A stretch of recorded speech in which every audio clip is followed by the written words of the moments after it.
Hello everyone, welcome to today's online live demonstration of Twin Fabrica. This is Andrea, Head of Business Development here in Twin, and alongside my dear colleague Alvaro, I'm gonna be walking you through our approach and methodology to real-time virtual thermal sensing and how we can go from simulation all the way to embedded code in an inverter real case. Before we dive into the demo, here's a quick overview of who we are. We are Twin, as you might know. We were founded about 5 years ago in 2020, and our headquarters is in Italy, more precisely in Padova, a beautiful city near Venice. Our core expertise lies in thermal management for e-powertrain applications and control strategies optimization, where we have developed a unique technology that blends physics-based modeling with embedded software. Now, what makes our software a real added value for our customers is the capability to transform complex thermal simulations into real-time virtual sensors that run on embedded systems.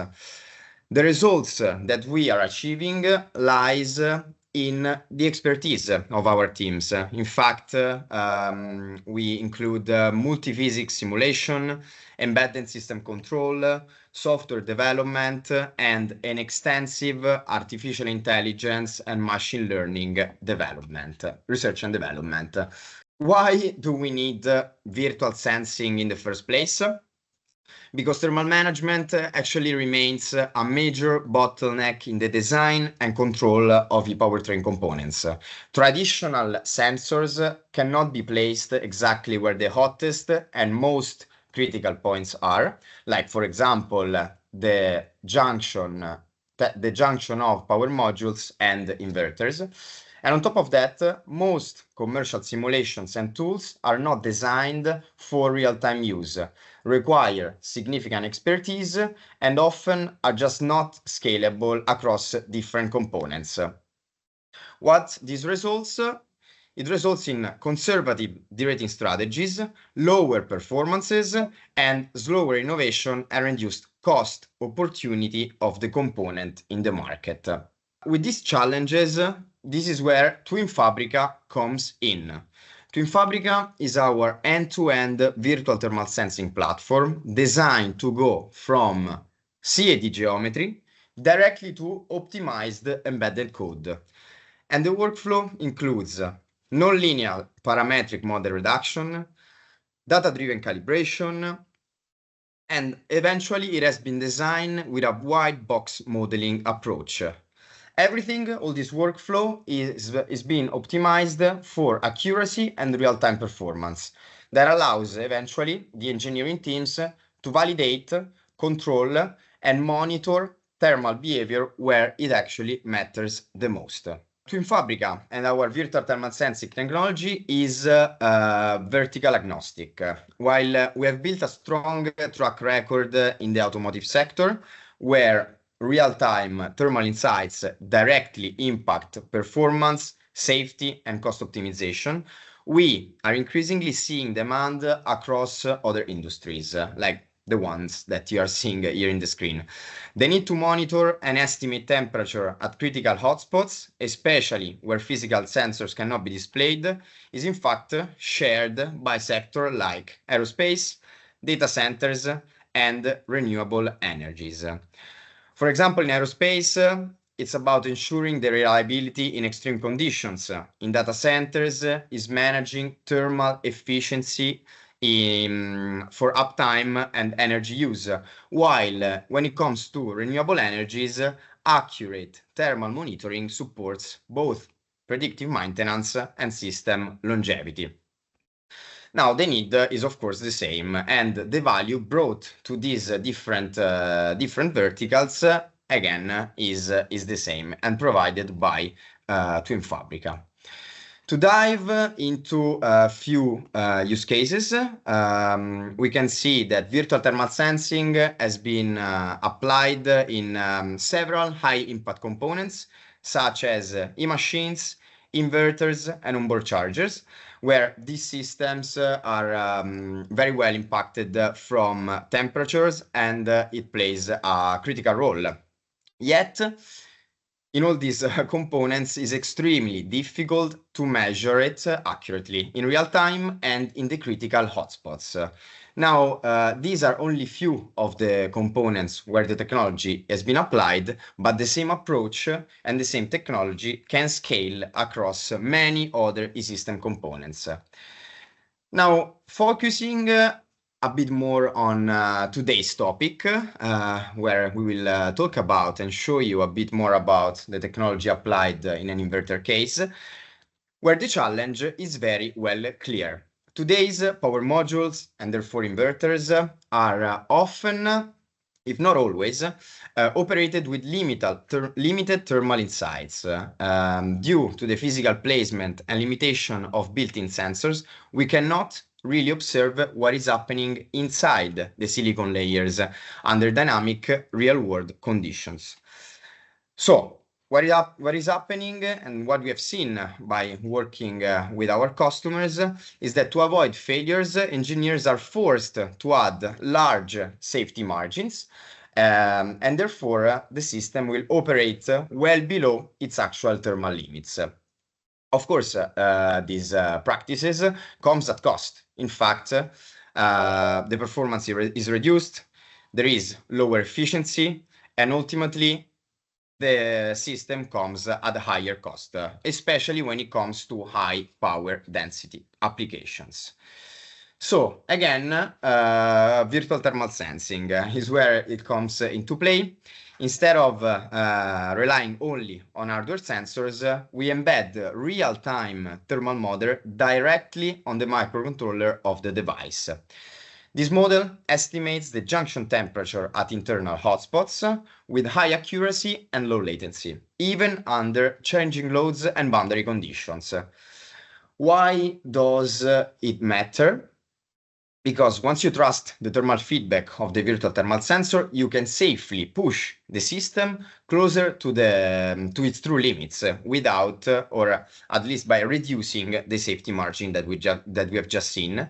That in turn, it means more current, better use of the materials, and ultimately a smarter and leaner thermal design. How can we deploy the thermal sensors? Of course, with Twin Fabrica. That is the all-in-one solution that bridges the gap between complex thermal simulations and real-world applications. Great, thank you. All right, so thank you for your time today. I'm Alvaro, and I'm here to walk you through our software Twin Fabrica and its capabilities. Our goal for today is not to do a demo, but rather to showcase the complete workflow of Twin Fabrica and highlight the competitive advantages that set us apart in the industry. And as my colleague Andrea mentioned, Twin Fabrica is an all-in-one solution that bridges the gap between complex thermal simulations and real-world applications. And for this specific showcase, I have loaded in Twin Fabrica a project of a traction inverter. And we're going to go together through the model configuration until we are finally able to export a model which has a high fidelity and high accuracy, but which is also real-time feasible. And this model can then be implemented in a microcontroller for real-time temperature monitoring, for example, and improved current control while ensuring the functional safety. So let me start by showing you how easy it is to get started with Twin Fabrica. And our journey begins in the project panel. So it's the one that we see here. It serves of a sort of quick sub-menu that contains all the steps necessary to go from your 3D CAD model to a piece of firmware that contains or represents the virtual thermal sensors of your component, in this case, a traction inverter. And this can be used, as I said before, for real-time temperature monitoring.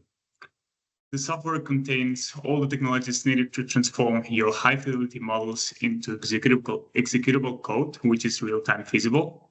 And the steps that you would need to do is import of your data. You will see in the next step, so we're going to import a mesh file. We're going to define our finite element problem with the materials, heat sources, and boundary conditions. We will then reduce the model, so go to the model order reduction, then go to the calibration, and finally, to assess the performance of our model, we have the simulation panel with these 3 steps. Once we are satisfied with the accuracy, we also have the 3 export options that we will go in more detail after we have done the calibration. The first step that we are going to do is finite element analysis. And as you know, in order to solve or to simulate a finite element problem, we need 3 main components. For that, let's move to the physics window. So it's the next step. And the first component is our CAD kernel, which is the backbone of our system, and it allows you to visualize your geometry. We can highlight different entities. We can even add a clipping plane into our geometry to see the interior components that we have. And not only we can visualize the geometry, but of course we can also perform some basic Boolean operations, such as, for example, we can merge some entities, we can delete some which might not be so interesting for the thermal response of the component. We can also split some of the entities, and these basic Boolean operations that we can perform. The second one would be the mesh generator. And in here, we actually discretize the physical space in order to solve the partial differential equations of our system. That means that we are transforming the problem from a partial differential equation problem into a system of ordinary differential equations. And in order to do so, we do present the user with 2 options. The first one is to import the step file from your geometry and use our built-in mesh generator, which will create a tetraeder conformal mesh. And the second option is just to import a mesh that comes directly as output from third-party platforms. And you can use that mesh directly into Twin Fabrica. And typically, we have used formats that come from ANSYS or GMesh, and these are the formats that our customers typically require. But if you have any specific file formats for a mesh that you would like to have, we're flexible here. We would just take a couple of weeks for development and extensive testing before we can actually give a new release to you and use your mesh format within Twin Fabrica. So once we have the mesh, we can quickly review that indeed we have loaded in Twin Fabrica. So we have here the results. We have a finer mesh, of course, for the MOSFETs, which have a good detail in the thermal response of the component. And the third component, after we have meshed in Twin Fabrica, would be to set up our finite element problems. So that means that we need to define our materials, heat sources, and boundary conditions. All of them can be set as constant, they can be space-dependent, temperature-dependent, and we can even set a mathematical expression to all of them. So if you have, for instance, a mathematical expression that relates one of your heat sources, which is actually the case of this power inverter, you can define in the mathematics section a mathematical expression manually, and then you can introduce it in the heat sources that will be directly related to the mathematics that you added. For instance, for this case, we have mathematical expressions in function of the current, the switching frequency, the duty cycle, and so on, that will define which are the heat losses within our component. So up to this point, we have completely defined our model and we have everything ready. So all the definition of our finite element problem. And we can simply click on the Build Foam button. This will take approximately 1 minute because this model has approximately 6. So if we move back to the project tab, we can see the size of the full order model, which is 600,000 nodes approximately. So approximately, I would say that in 1 minute, you have built your full order matrices. But then these matrices must be solved. And for that, we have also introduced in Twin Fabrica our own finite element solver that handles sparse matrices. And in order to visualize, let's say, the result, we have our foam simulation tool that you can open it, and you can simulate both steady state and frequency domain conditions. and visualize the solution. So we can see, let's make it bigger, that we have again rendered the geometry, and on the left panel, the user can set up some input parameters related to the heat sources, as I said, with some currents, with some temperatures, with the switching frequency, duty cycle, and so on. And you can also tune, or let's say set a value for the material properties within our component, which are the thermal conductivity, specific heats, and mass densities. Once this is set up, the user can quickly click on the compute button, and after some seconds, again, it's 600,000 nodes, so that's why it takes some seconds, we can visualize a solution in the complete domain of the geometry. So that means that for each of the mesh nodes, we have a temperature value. And yeah, something that I wanted to mention also is that if you lift the mouse, you will see the temperature value. But a very important remark of this model is that we have also included CFD of the fluid. So if we hide all the domains here and then just plot the coolant, let's show it, we can see the effect of the CFD. And this is the fluid inside the geometry which has been meshed. And we do see still some shadow of the MOSFETs, which of course are heating up a little bit fluid. But certainly we can see that the fluid inlet is here. That's why we see a colder fluid.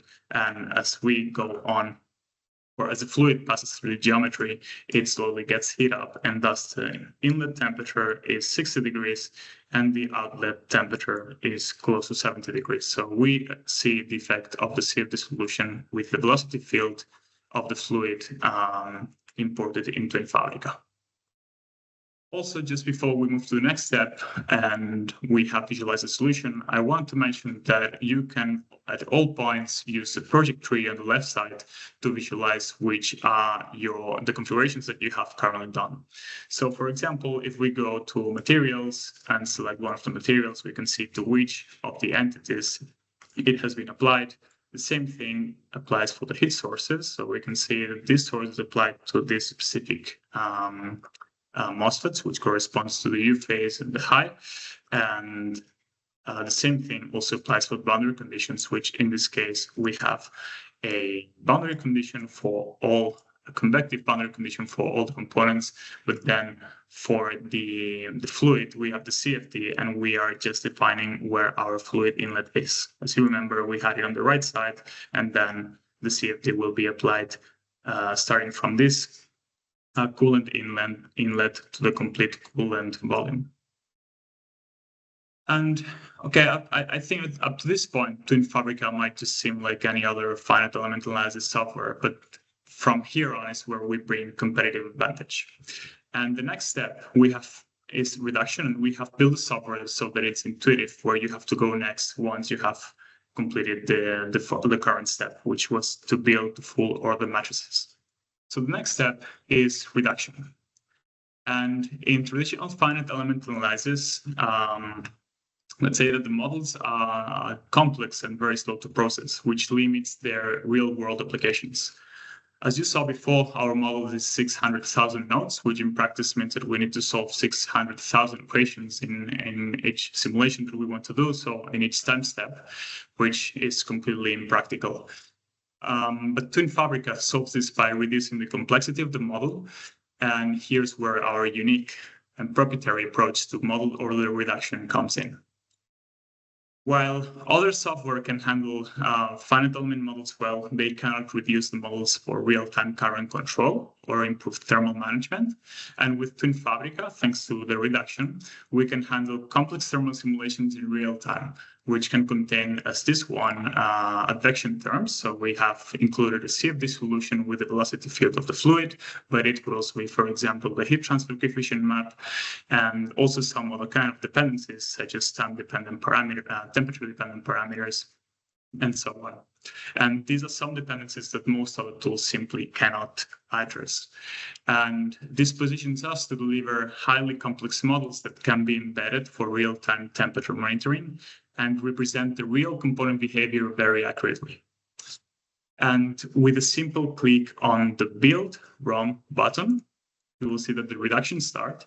And what we're doing is that we generate a reduced set of differential equations that replicates the full model with high accuracy. And what you're seeing on the screen is how the reduced model is currently being built. On the x-axis, we have the model dimension. So you see that in each of the iterations, we are actually adding one more dimension to the system, or let's say one more equation in the end. And for each of them, we are comparing the solution of the full order model against the reduced order one. And those are the white dots that you can see in this plot. Now, we have set a tolerance criteria of 1e-3. That's something that is fully customizable by the user, but that means that once all the white dots achieve the tolerance, so once all the white dots are below the yellow line that we have at 1e-3, we will be satisfied with accuracy and we can stop the reduction. As you can see, the more equations we have in our systems, or the slightly bigger is the ROM, the higher is the accuracy. So the error between the reduced order model and the full order one is slowly or progressively being reduced. And at some point, we will see that all the points are within the line, and then we are satisfied with accuracy and we can stop the reduction. This step will certainly take some minutes, let's say, so we can already stop the reduction. And we will use the reduced order model that we had before. So let's not update the ROM that we had before. And as you can see, we let the reduction. So before we were at iteration number 29, which was approximately here. And if we leave it up to 46, we would actually achieve the tolerance criteria of 1e-3 that we set. So the model, the final size of the reduced order model is only 46 states, as you can see here. So that's the final size that we achieved with an accuracy of 1e-3 in all the mesh nodes compared to the full order model.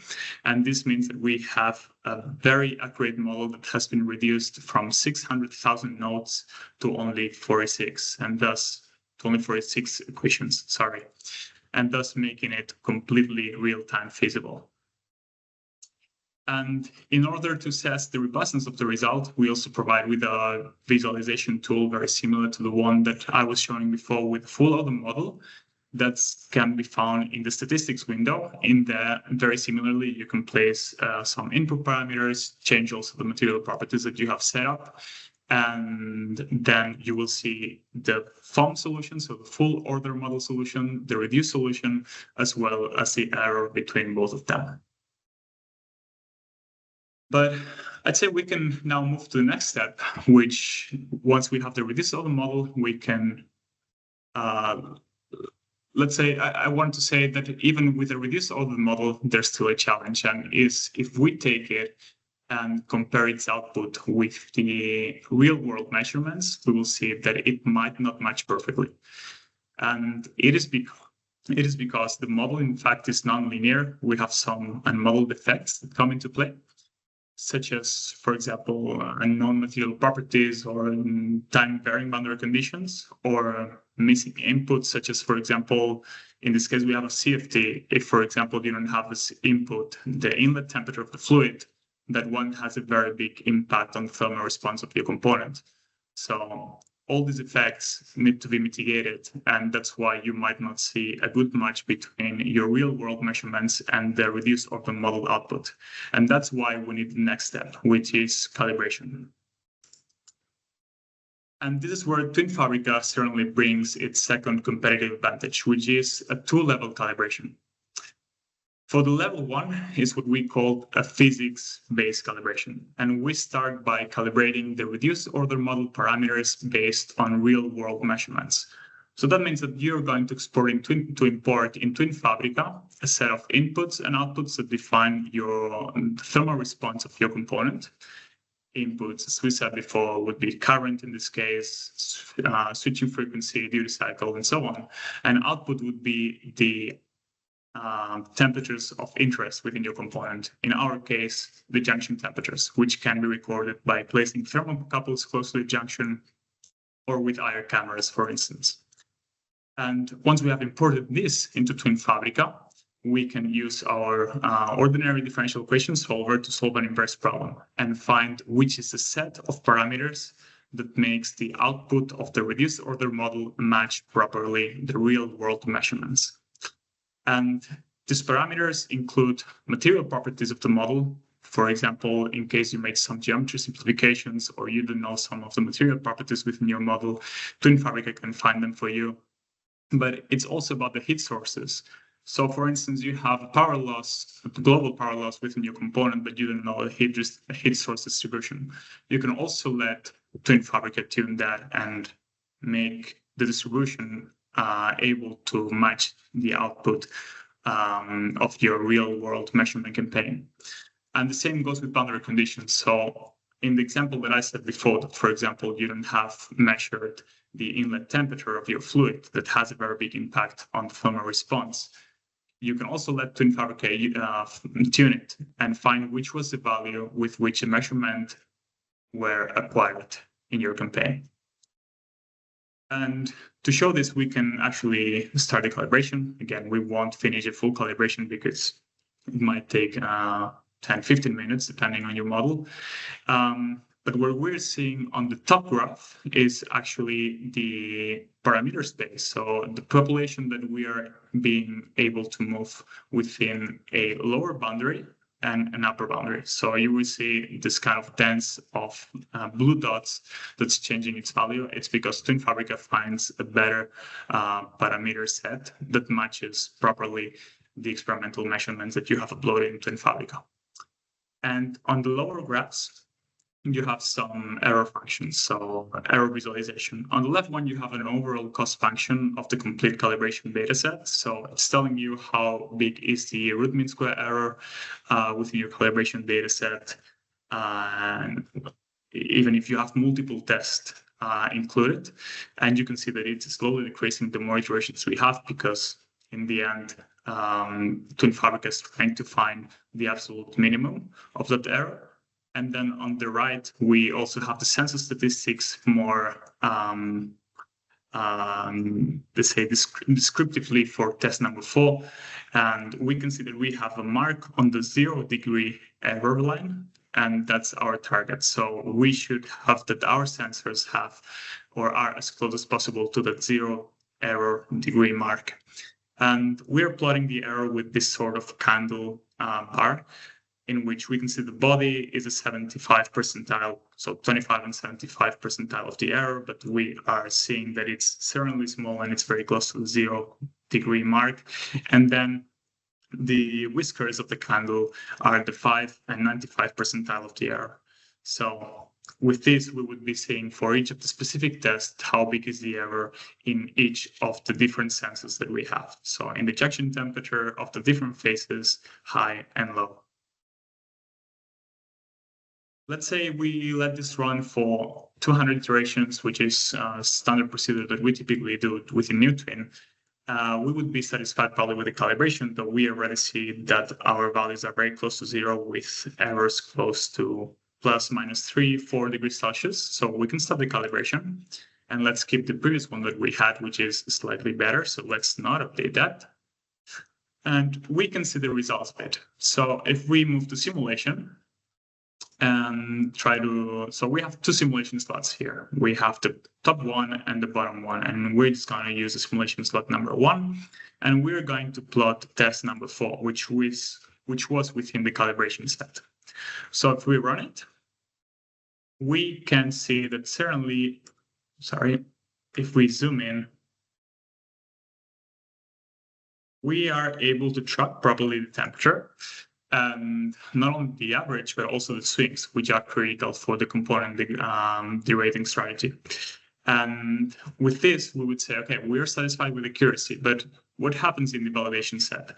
And certainly, if we, instead of test number 4, we plot test number 1, we will see that we might not be as satisfied with the results.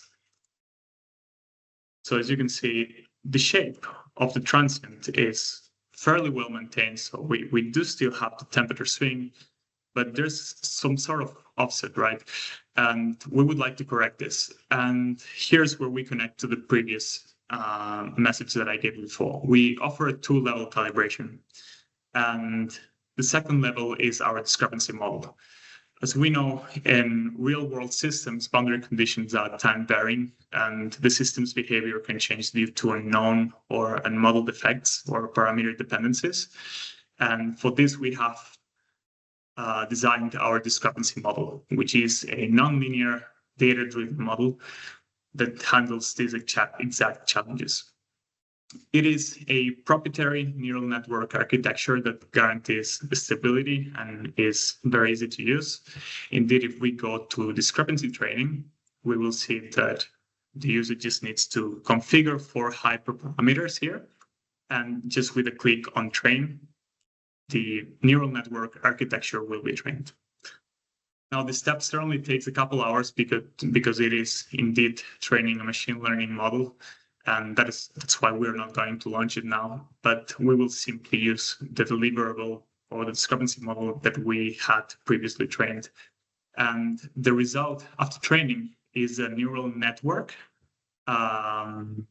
that is able to work together with your reduced order model to not only react to the physics that you have introduced in your reduced order models through the first level calibration, so by importing the experimental measurements into Twin Fabrica and making the ROM react, so the reduced model react to those measurements, but also a model that can react or adapt to real-world nonlinearities, time-varying boundary conditions, and temperature-dependent parameters. In order to check the accuracy, I'm going to use now simulation slot number 2, and we're going to plot the exact same test.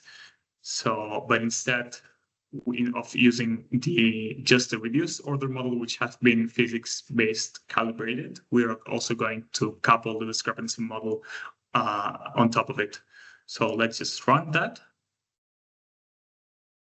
And in this case, if we zoom in, approximately, let me just select very close to where we were showing before. We can see that that sort of offset has indeed been gone. It's the same model, it's the same test.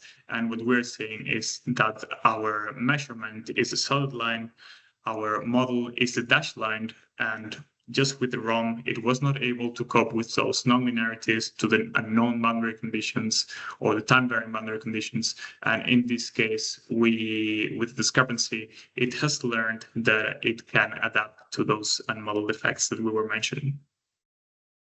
Now, we have very comparable results with the rest of the test. We certainly have a lot of tests, and we could check all of them. But let's say that this panel is also built for the user to check the accuracy of the final model that he wants to export. And once he's satisfied, we can create a deliverable, which is what I have created here, which is a package that contains a reduced order model, a physics-based calibration, and a discrepancy model. And once you have it, we can go to the export options. But before going to the export, I wanted to mention something. And it's that once you have a completely calibrated model that works fine, it has a discrepancy model, and you are satisfied with the results, you can place any sensors in any positions that you like. We have completely flexible sensor placement, and if we move to calibration, a second, we will see that, second only, oops. So if we move to calibration and we move to sensors, we will see that new window will open in which we can see the geometry. And with just one single click, the user can set more sensors within the geometry. So for example, let's just click on plus. And as you can see, we do have all the tests now, all the sensors now. And we have completely flexible sensor placement across our geometry. But okay, now we have defined this, we can go to our export options. And for that, we have 3 different options. So we can go to File, Export, and we present the raw model, which is the state-space representation of the model, which enables the user to implement the model in the target platform of choice. Then we have a Simulink white box model, which is ready for integration into your simulation environment for model-based design. And then C code, which is meant for embedded systems. And this window allows you to optimize the numerical representation of the model parameters, to optimize the execution efficiency, and it generates optimized C code, which is ready to be plugged and played. And this is ideal for testing the model under real-world conditions with real-time feedback, for instance. And with just a single click, we would just be able to export the Simulink model, C code, or just a raw model in the target folder that we have selected. And just to give you a sense of how efficient Twin Fabrica is and the model, we tested the final C code of this exact model and in a Infineon RXTC 3X evaluation board, it ran in less than 100 milliseconds, used less than 1 kilobyte of RAM and required less than 40 kilobytes of flash memory, just to give you some numbers of how efficient your model can be and to say that it's completely suitable to run in the 10 millisecond task of your microcontroller. And now that you are satisfied with export, our job doesn't stop there. And that's where I wanted to bring our virtual test bench. This is something that we offer, and it's already equipped with all the control strategies implemented and all the system requirements embedded. And within our strategies, we include both switching frequency derating and current derating, and both of them are based on real-time junction temperature estimation, which is enabled by Twin Fabrica. And I wanted to maybe recap in our model. We have our inputs, we have a power loss model that is taking the current, switching frequency, and duty cycle to define which is the heat source distribution within our component. We have our reduced order model, and then finally, we have our discrepancy model. So all those components have been included into this Simulink. I know it might be a bit scary, it's very complex to see, but in the end, what we're doing is to try to simplify our customers' procedures and workflows. So this is powerful because the user can test indeed any condition of the inverter, test, for example, the cooling efficiency, evaluate the results with distinct ambient temperatures, and assess, for example, the thermal stress of the component. And what's important is that we said that the temperature estimation runs every millisecond. And that is not just tracking the average, it's also capturing the temperature swing, as we were seeing inside Twin Fabrica. And the swing, as you know, is what truly affects the component stress, especially in very dynamic conditions. And for example, let's just take the heel hold condition, which is probably one of the most tested conditions. The system starts at zero frequency and then the motor load starts accelerating. And at that moment, the thermal distribution is within the component is far from being uniform. And that means that we have a large temperature swings and we don't know exactly which one is the most stressed MOSFET. That is why we need to have at least 6 temperature sensors tracking the junction temperatures of the different phases, high and low. And this real-time temperature monitoring of the junction is fully enabled by the model exported from Twin Fabrica. And for instance, if we move into scope number 1, and that was a big picture, sorry, and we zoom into this section here, for instance, we can see the temperature swings of all the phases. I know it might seem a bit complicated to see, but we do have the phase high and phase low with 3 different colors, as we can see. But what we're able to see is that we are actively tracking and controlling which is the peak of all the peaks that we are seeing here. So which is the maximum temperature swing that we can observe within our component. And that's key because those peaks are what are causing the long-term degradation of our component. And by controlling them, we are not only staying safe within our component, but we are also unlocking more performance. And for that, we can show, for example, in this scope simulation of the time-limited operation. We can see, or we can let the junction. So let's say that the maximum temperature of junction is 175, because that's actually what we have set within the model configuration here. But for 10 seconds, we can let the junction temperature reach 200 degrees Celsius. And the result of that optimal control, we can read again, is that in blue we have the junction temperature, and as you can see, after we surpass the 175 degrees Celsius, we're letting the temperature for 10 seconds only to reach the 200 degrees Celsius. And after that, so during that time, we have a maximum current of approximately 1200 ampere. And after those 10 seconds, we derate the current with our embedded control strategies within this simulating block, so that we can make the junction temperature reach and be stable at 175 degrees Celsius. And again, this is only feasible because we have the real-time temperature estimation, and because of having exported the model, the real-time feasible model from TwinFabrica. All this, of course, is not only Simulink, but it's backed by production-ready C-code control libraries, and we can deliver them, of course, to our customers.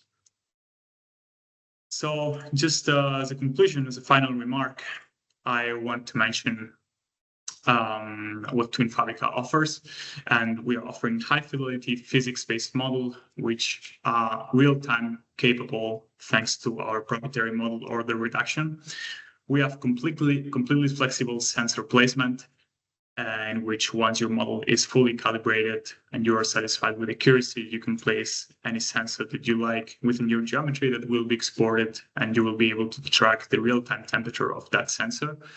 And we offer a dual level calibration with the physics-based calibration that, as you know, it captures the physics from your real world experimental test bench setup, and also data-driven methods. So the second level with your discrepancy model that handles those nonlinearities, unmodeled defects, and time-varying boundary conditions. Finally, as export options, we have seamless export, Simulink, C-code, and state-space representation of the model.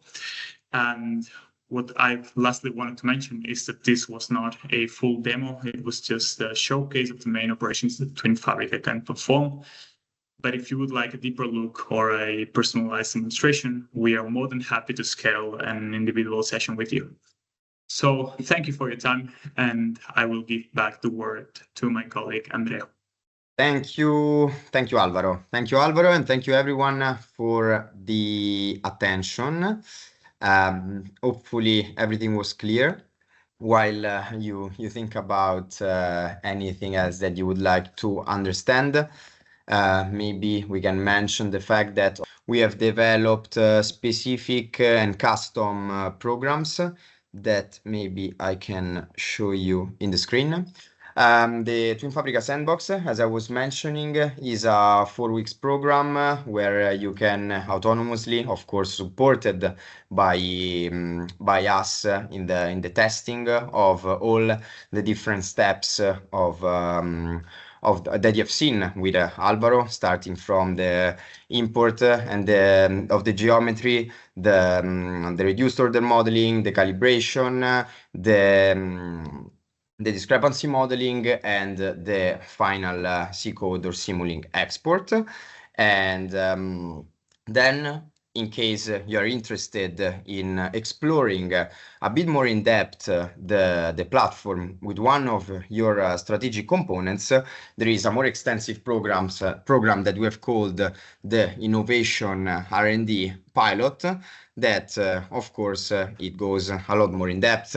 We work with your components, your data, and eventually the idea is to test the accuracy directly in the test bench. Said that, of course, we will share everything, the recording, we will share the slides, we will share a few links. Again, in case you have any curiosities or questions, feel free to drop them in the chat. I see one. I can see a couple, actually. Great. Okay, so first one, how many simulations in the physics-based, sorry, and how many simulations in the physics space is reasonable to perform before building the ROM? How long does it take to build an accurate model from the import to the calibrated ROM? So this really depends on your component, I'd say, but once you have the experience, I do want, and of course, all the data needed, I think in one day, one full working day, or maybe two, you can completely have everything from your full order model, reduce, and calibration. And regarding the data that you need, it needs to be enough to cover all the operating points of your component. So for example, if you have one test, so if you have tested your machine within just one boundary condition, for instance, of course, the model doesn't learn what happens in the rest of boundary conditions. So it's good to kind of give that physicality sense to the model, even if we have seen that the discrepancy model can correct it as well. And I would say that it really depends. I'd say typically the best case is if you take the worst case and best case of pooling scenario, for example, and then heat source or current, and then perform different tests in over a range of operating conditions, and then you can use this data within Twin Fabrica. So given the wide operating space of traction inverter across varying load, ambient conditions, and drive cycles, how do you ensure that your discrepancy model generalizes well across the entire envelope?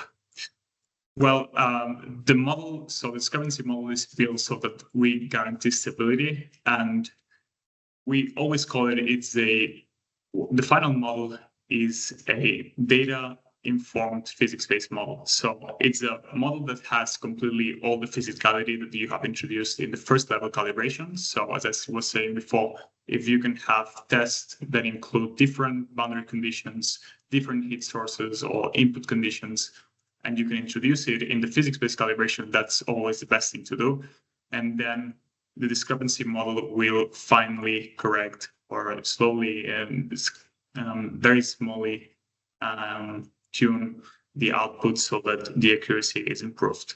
It will, of course, handle those nonlinearities and the time-varying boundary conditions, for instance. But if you can see the output and are satisfied with the results, we ensure that we guarantee stability, and we can guarantee that the generalization is well across the entire envelope. But of course, it's something for you to see within Twin Fabrica, and if you export the C code also within the experimental test bench, you want to do, for example, a validation. Okay, what about ISO 26262 functional safety? So it is typically a responsibility of tier 1 to integrate the software into the firmware. We can just guarantee that the model generates valid estimation within the calibration range. So in the end, the final user will ensure that the software that we provide is complies with functional safety, and we will guarantee the stability of the model as well as a good output of the temperature estimation. So next question. Thank you for your demonstration. I have a question. Great. You mentioned the secondary network-based correction. If we have that, is the first stage reduction model redundant? Why do we need to reduce the order model? So certainly you would not be able to export your full order model and place it in microcontroller to perform some real-time temperature estimations. In the end, you need to reduce order model to have this real-time feasible model, and then the neural network architecture that we are generating is a physics-informed neural network, which has also small size. So the ROM is fundamental to keep the neural network small and efficient. Otherwise, we would have a lot of information that's missed by not having the reduced order model, which is crucial to make the virtual sensor capable to generalize and to be as robust as possible in its output. There's a lot of questions. I hope I'm answering all of them. Otherwise, please feel free to reach any of my colleagues or myself via email, and we can have a broader discussion, of course, but I'm making my best. So next question is how much time it takes to build a model for ROM and ROM itself. So for the reduction, as I said before, approximately, if you have all the data, we are currently being able to have reduced order model and calibrate it within 1 day. If, again, all your data is ready to be able to be imported into Infabrica. And the reduction, it depends on the degrees of freedom you have. So it's not the same to have a traction inverter with 6 heat sources than to have, for example, in another industry, a network switch, which has 40 different power sources, a lot of boundary conditions involved, different components. In the end, it really depends on the degrees of freedom that you have in your component. And the time is also marked a little bit by the full order model, because as I was saying before, during the reduction, we compare the reduced order model with the full order one. And that means that in each time step, so in each iteration, we compare both of them. And that means that the higher is the full order model, the slightly more it will take to make that comparison. But that's, I would say, negligible. It mostly depends on the degrees of freedom that you have. But to give you an answer, in 1 hour maximum, you will have a parametric model, and within a few minutes, you will have your final reduced order model. Okay, so I see 1 second, another one. As far as I understood, the CFD runs where a steady state, but you show transient capabilities of the ROM model. The reduced equations keep the transient nature even being calibrated against the steady CFDs. Let me read again, sorry. Runs were steady, but you show transient capabilities of the ROM. Okay. The reduced equations keep the transient nature even being calibrated against steady. Okay, got it. Certainly when we have a, so it depends what you are calibrating and what's your target model, let's say. But your CFD information enables the objective term in the heat diffusion partial differential equations. And therefore, it certainly works in the transient. So it can be simulated as well in the transient simulation. But if you calibrate against steady CFDs, we will have some input regarding the velocity fluid gain, let's say. So we will have some gain within the CFD that is able also to adapt, and we will able to have transient nature simulations also with a steady CFD. Okay, sorry, I'm lost in all the questions here. When you say physics-based model, do you mean system identification as ROM or first principle thermal model? No, we mean the finite element model that we have. So the one in which you have actually introduced all the physics, you define your material properties, your heat sources, and boundary conditions. And yeah, your reduced order model then is delivered, or let's say, from your finite element problem definition. So first you create your finite element problem, and then you reduce it.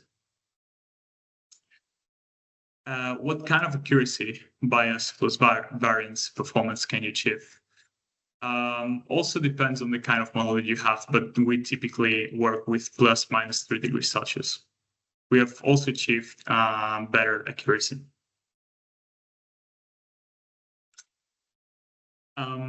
Also, by the way, it's also in all conditions. So in all kind of operating conditions, ambient conditions, and so on. Okay, so next question. What's the content of exported Simulink subsystems? Is content accessible? What about the exported raw model? So from the exported raw model, you will find a CSV file in which you have the state space representation of your model. So you will find the matrices that define your model, and you will be able, with just the basic state space representation, to implement it into your target platform of choice. About the Simulink model, everything is white box. So if you export it, you can see inside, you can see whatever we have done. You have your control libraries, we have the thermal model, we have the specification of the power losses. So all your configuration that you have done in Twin Fabrica is exported as white box model in Simulink. Really, thank you so much for your engagement. It was nice to see all your questions. Thank you, Alvaro, and thank you everyone for joining today. We will keep you updated for the next event. Thank you, everyone. See you next time.